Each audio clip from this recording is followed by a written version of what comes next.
Aujourd'hui, Nicolas, guide de chasse, va nous présenter en fait la préparation pour la chasse au dindon.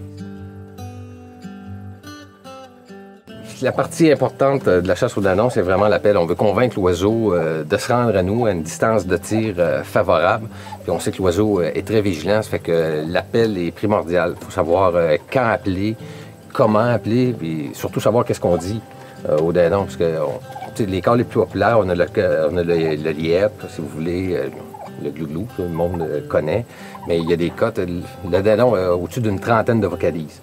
On utilise seulement 4 ou 5 qui sont bien connus. Fait que c'est vraiment savoir qu'est-ce que ça veut dire pour convaincre notre oiseau. Il y a des appels de finition, des appels de localisation. On veut trouver notre oiseau, puis on veut le convaincre de venir proche. Donc c'est très important de maîtriser les appels, de se pratiquer, écouter des sons de dindon, suivre des formations. Justement, quels outils qu'on utilise, puis à quoi on peut s'attendre de chacun de ces outils-là? Bien, pour chaque outil a son utilité. On a différents outils. Pour les calls de localisation, je dis, bon, les oiseaux sont à forte distance, sont assez loin. Moi, je recommande la boîte, bien entendu. On a un bon pitch.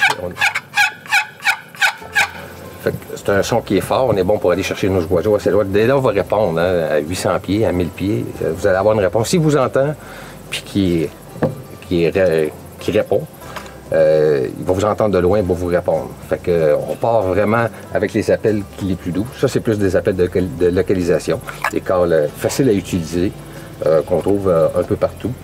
Fait que, on a la boîte. On a aussi l'ardoise. Ça, c'est plus, je dirais, un call de finition, d'approche. On y va avec des petits sons, on veut le convaincre doucement de s'approcher. Il faut user de patience. Pas trop caler non plus, mais savoir ce qu'on lui dit. Ce qui est vraiment important, c'est de savoir qu'est-ce qu'on lui dit. Un des calls les plus communs.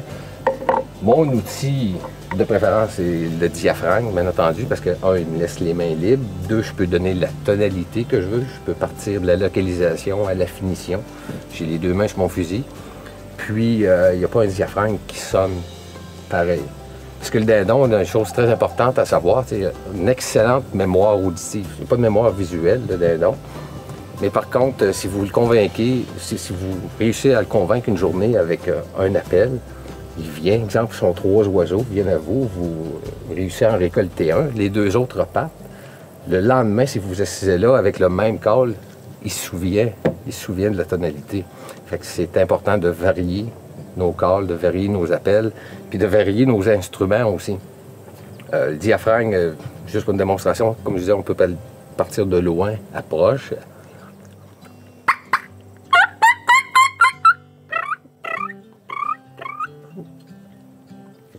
Pour ma part, j'ai facilement 10 à 15 à peau que je me sers. C'est de varier les appels. On ne sait jamais d'une journée à l'autre, quel appel va faire la job.